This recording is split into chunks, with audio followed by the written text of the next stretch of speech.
In the early hours of the morning of the 14th of April 2013, a young woman walked up a side street in Woodstock. She was 23-year-old Nokupila Khumalo. She would soon be beaten and kicked to death. She is one of countless sex workers who fall victim to violent crimes worldwide. Women who sell their bodies are particularly vulnerable because these are crimes silenced by cynicism, shame, and fear. They know everything,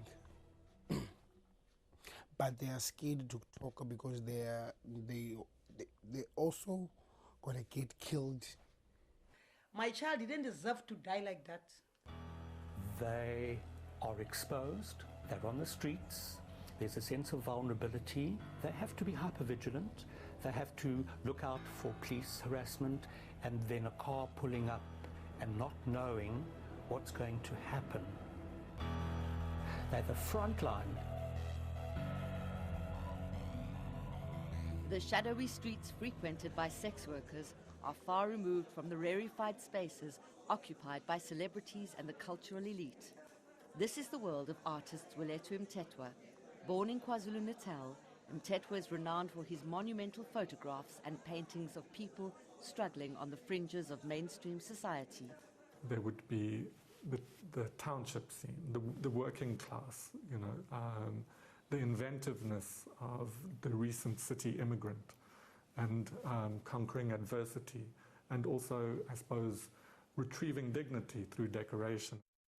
In 1989, Mthethwa received a Fulbright scholarship to America, where he studied for his master's degree in art. He has lectured on photography and drawing at UCT, and since 1999, he has devoted himself full-time to his career. He has exhibited around the world, including the prestigious Jack Shaman Gallery in New York. For most people in the art community, an international career is something that they want, and to see someone that had succeeded at that scale, I would say particularly in North America, particularly New York. If you look, New Yorker, New York Times, they've written about him. Mthethwa's art sells for hundreds of thousands of rands, and he wields enormous respect and power. Yet this is the man charged with the murder of Nokupila Khumalo. He's currently out on 100,000 rand bail, and after several postponements at the request of his attorney, William Booth, Mthethwa will finally stand trial on the 10th of November, 18 months after the murder. He has a constitutional right to a fair trial. While it may not be fast enough for our purposes, I think that the bigger issue is not necessarily around the fact that these murders took place, but why they are taking place. So what do we know about the morning of April the 14th? The state alleges that Mthethwa left his luxury home in Devil's Peak in the early hours of the morning. He allegedly drove to Ravenscraig Road in Woodstock and stopped outside the Woodstock Industrial Building in his Porsche and got out of the car. He allegedly approached Khumalo and beat her to the ground, kicking and stomping on her. The brutal assault was captured on CCTV cameras in the building and recorded by the tracking device in his car. Khumalo's cause of death? Blunt trauma to her body. The art world has reacted with shock. They cannot reconcile the soft-spoken master of images with the violent murderer he is alleged to be. She didn't deserve to die like that. But I already forgive him. I haven't got nothing to say to him. I just want to ask him that question. And say to him, why you do this ugly thing like that?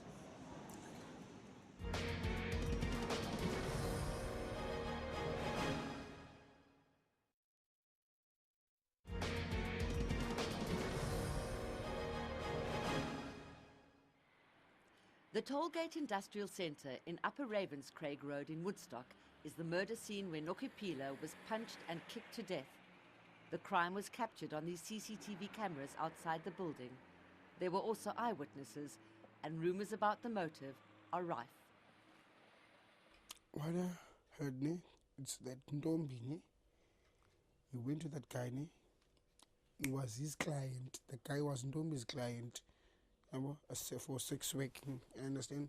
So maybe Ntombi stole that guy's drugs or money or whatever, I don't know. The city of Cape Town's closed-circuit cameras only cover the main roads. These are where sex workers operate, not usually along the side streets of Woodstock's industrial heart. So what was Nokupila doing here, and why was she so brutally murdered? Her alleged perpetrator will have his day in court, but what about her? Will her voice be smothered under sordid headlines? And how does one begin to even tell her story when there isn't even a photograph to give a face to her name? Nokupila was not a glamorous model like Riva Steenkamp, gunned down 2 months earlier by her boyfriend, Paralympian Oscar Pistorius. She was not a beautiful bride like Annie Dewani, killed during a hijack allegedly masterminded by her husband.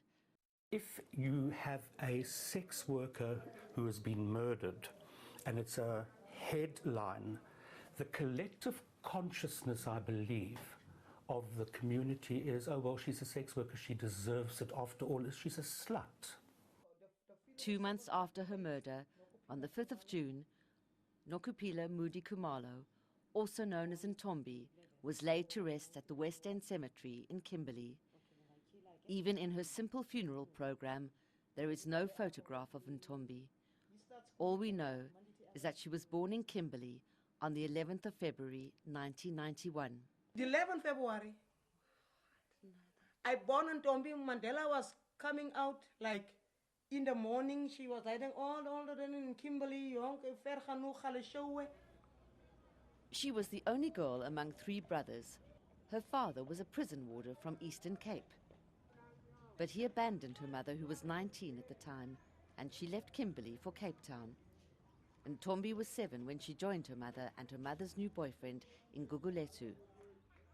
Ntombi was never out. They said, Ntombi, go. They take Ntombi like the old child of that one. They lived around the corner from Mzoli's place, Gugulethu's famous restaurant. Her mother worked there for many years, and ironically, this was one of the places frequented by Mtetwa, the artist accused of killing her. She was dancing at Mzoli's place with that marimbas. She attended Nchenga Primary School, where she excelled at sport. She was also a girl guide at the Amy Beale Foundation. She was good. She was active, good in netball, good in athletics, also like dancing and the sing. She was active. But life was tough for her mother. She had a problem with the man that she was living with. She said to me she wanted to be a social worker. Why did she want to be a social worker? When she saw how was my situation. She was nice. You can ask her friends. She can ask who. She was a beautiful lady, and everything of hers was excellent. So why did her life take such a sad turn? It could be lack of educational opportunities. It could be aspirations towards doing something. It could be, I like selling sex. It could be because it's the only other option I have at this given point of time for income generating activities. I don't know what was happening with Ntombi. It's just friends like Ntsikelelo. You see Ntsikelelo, how look Ntsikelelo? Ntsikelelo was Ntombi's closest friend. They had both left school early, drawn to the bright lights and big dreams of the city. But they got caught up in a sordid world of sex and drugs. I went looking for Ntsikelelo, a transgender sex worker who calls herself Cleo. She operates in Woodstock's streets of sleaze. Wanted to be dancers and singers, but we couldn't here in the location. From there we went to party together, in parties together. So the parties, I'm the one who went to Cape Town and danced Cape Town. So they followed me to Cape Town. She smoked a lot of drugs there, and then she got tiny and she was scared to come back home, so that the friends here that were going to gossip about her said she got AIDS, blah blah blah blah blah blah blah blah. Understand? She was thin, and her hair like something bite him. There's no hair here. He is here. There's no hair here. He is here. And I said, Ntombi, you've got TB. Or Nisun, you've got AIDS. Ntombi had TB, but after she was cured, she returned to the streets without her mother's knowledge.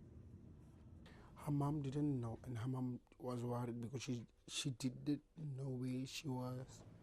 To understand more about Ntombi's increasingly risky lifestyle, I made contact with another transgender sex worker. She didn't know Ntombi personally, but was familiar with some of the places she had frequented. It's a place where most of the sex workers come and they buy their drugs, smoke there, but also mainly to take their clients there when they have clients to see to. It is called the Stables, and you don't want to go walking through here at night. Mind you, during the day isn't such a smart idea either. It is a derelict property controlled by drug dealers, where the stench of feces and urine is overwhelming. But for some sex workers, it provides a roof over their heads. Are you actually living here? Yes, this is my home, and then I make it my home. And where do you entertain your clients? My clients, I bring them here and see that this is a stable address now. If you come out of prison, you can give this address to the people who come and visit, check up on you. This sex worker knew Ntombi. I heard at Sweet that she was killed, and it was very shocked to me, and that made me realize that every day the risk is getting bigger for us out there. In most of the cases that sex workers die, or the transgenders die, as people would say, it's drug dealing. Often sex workers rely on substances to do their work. Because of, the criminalized framework, it opens up the doors for vulnerable people to be exploited and abused. Not only did Ntombi frequent this place, so did sexual predators such as Johannes de Jager. The Jager was a client. Was he only into women or was he also into men? Transgenders. He was into transgenders. In April this year, de Jager was found guilty of raping and strangling Cape Town prostitute Hiltina Alexander in 2008, and of killing and dismembering 16-year-old Mpumalanga resident Charmaine Marais in January 2013. Had he been arrested and convicted for that murder swiftly, or soon after the initial murder, the 2013 murder would not have occurred. In May 2008, he had picked up Alexander on a street corner in Parow. He subsequently beat, raped, sodomized and strangled her. Then he dumped her corpse in the bushes near an informal settlement. People who target sex workers, number one, see sex workers as easy prey. Why do they see them as easy prey? Because there's something at the back of their head which says, well, sex workers, if for whatever reason something happens between me and the sex worker, and I knock her off or I rape her, the chances of me being found out are far, far less than if it were a person of respect. One feature that straddles the spectrum of sex offenders is the ability to target vulnerability. The mind of the predator is very, very clever, and they know how to manipulate processes. And sometimes what happens with the predator is a subtle manipulation that you go into a sex work space and you become familiar, and you gain, however you gain it in that space, a level of trust. But how does a mother who lost her child even before she was murdered move forward?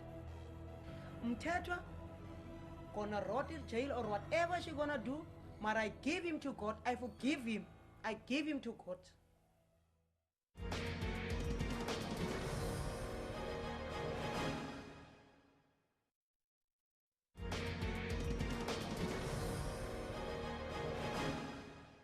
In the transient world of the sex industry, the picture is blurred and incomplete. Faces painted, names changed, identities masked, dark fantasies indulged. But this increases the vulnerability of female and transgender sex workers to abuse. You have sex workers who are transgender, women who are doubly stigmatized. And when they get found out that they have the organs of a man and yet externally present as a woman, the client might get enraged. The impulse is to, I have been deceived. This is actually a man. And what the client then thinks, oh my God, is there a part of me that is now attracted to the male part of a body? Am I becoming gay? There are no reliable statistics on human rights abuses perpetrated against female and transgender sex workers in South Africa. This is because sex work is a crime here and shrouded in secrecy. But since 2009, there have been hundreds of reported cases. There are approximately 182,000 sex workers in South Africa. And since our project commenced in 2009, we collated and analyzed over 300 sex worker stories and from sex workers who approached us for legal advice. And out of the 300 and odd sex workers who approached us, 70% of them complained of police abuse. They locked me up for rebellious behavior. So actually we were instructed that we are not going to be locked in a separate cell. We're going to be locked up in a male with the males because they see us as male. They don't see us as women. Some male inmates requested a blowjob from my friend. And then the police officers also will instruct that rape them, they want to be a woman. The cases that the Women's Legal Centre has been involved in are against the Minister of Safety and Security. They are on behalf of sex workers for unlawful arrest and wrongful detention. We have a couple of cases at the Bellville Magistrates Court and one at the Western Cape High Court. But there have been attempts to build bridges between sex workers and police. The Women's Legal Centre and our partners have worked in collaboration with the Deputy Minister of Police and the Western Cape Provincial Police Commissioner's Office. And our collaboration is on sensitization and human rights training of police officers. That was very much a part of the negotiation period when we had the sex worker police forums, which then were also established in several parts of the peninsula, where it was also take responsibility for what you do, which could increase your chances for arrest. Ilse Poe is a clinical psychologist. In the mid-1990s, she co-founded the Sex Workers Education and Advocacy Task Force. When I started interviewing women, I realized that there was a whole different story behind it, which I was probably naive at the time. And through the research and speaking to women, found out about the abuse of sex workers, the discrimination, the dangers, and that one had to look at the human rights aspects of sex workers. At the time, Cape Town was rocked by the brutal rapes and murders of 19 sex workers. The perpetrator was never caught. When these murders started happening and the talks started emerging that this might be a serial killer, yes, there was a lot of panic on the streets. Even very well-known, long-standing clients became suspects at some point. Sergeant Piet Viljoen headed the investigation at the time. He is now a lieutenant colonel with the Hawks. The dedication was just incredible, and the respect towards women. And there are changes taking place in the response of the authorities towards violent crimes against sex workers. The sentencing of De Jager to 4 life terms for the rape and murder of Hiltina Alexander and Charmaine Murray suggests that the criminal justice system is taking these crimes far more seriously. Are working within the context of Parliament, parliamentarians, MPs, ministries, and also in connection with our national program, which is spread throughout the country. There's a stronger sense of advocacy and collective sex work voices. It motivates me to go back to my fellow colleagues and encouraging them to speak out and come out and lay charges. But there is still a long way to go. Until today, unfortunately, there is very much still the notion of you are a sex worker, you can't be raped. In August 2013, a Cape Town sex worker laid charges of rape against a police officer. He briefly appeared in the Wynberg court, but that was where it ended. She reported a rape against a police officer who actually left his jurisdiction specifically to target sex workers. And what became of him? She lodged the complaint. The police department dismissed him in terms of their internal disciplinary procedures, but the deputy public prosecutor has declined to prosecute the matter. And is there adequate follow-up on the part of advocacy NGOs like Sweat and Sisonke? If we get reports via our outreach programs and the sex worker reports violence, we have paralegal peer educators for sex workers who have been trained in assisting sex workers to make a statement, and then it goes to our lawyers. What often happens is that the sex worker then, after a while, may not take it further. One, she might have moved. Two, she might be fearful of the repercussions of making the statement, so that if she makes a statement and goes to court, her sex work becomes public. We found the woman who had charged the police officer with rape. She was disillusioned with the justice system, even with Sweat, the organization mandated to protect sex workers' rights. I've got a case. I was being raped by the police in that street. I went there, I went forever.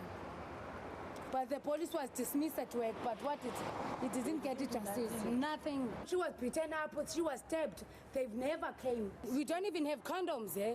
Yes. To protect ourselves, but they said that they do safer sex. Where's safer sex? There's no safer sex because we don't do it condoms. We have to go and buy the condoms. These people that are standing there, they never choose to stand here. That was the circumstances that bring them here. So that's not work. She agreed to an on-camera interview at a later date. But when I followed up, she wouldn't talk. She had faded back into the shadows, another nameless, faceless victim. Until we have decriminalization, abuse of sex workers will continue. I think it's definitely going to help, but I don't think it's going to be the end. It's not definitely going to be the end of discrimination and marginalization. And of being shunned and being the rejected group of society. Attitudes take a far longer time to change.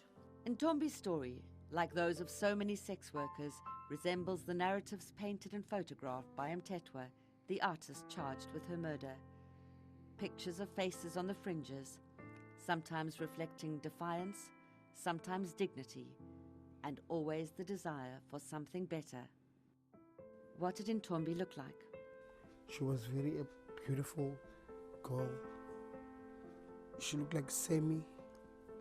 They're in the bold and the beautiful. Tell me what she looked like. She was Ntombi was coffee color, and I've got a beautiful nose, a father's nose, and my ears. Until Ntombi's story is fully told, what picture will her mother keep in her head? There's a picture I quit my man when Ntombi was looking like a skeleton that time. She was looking like a skeleton.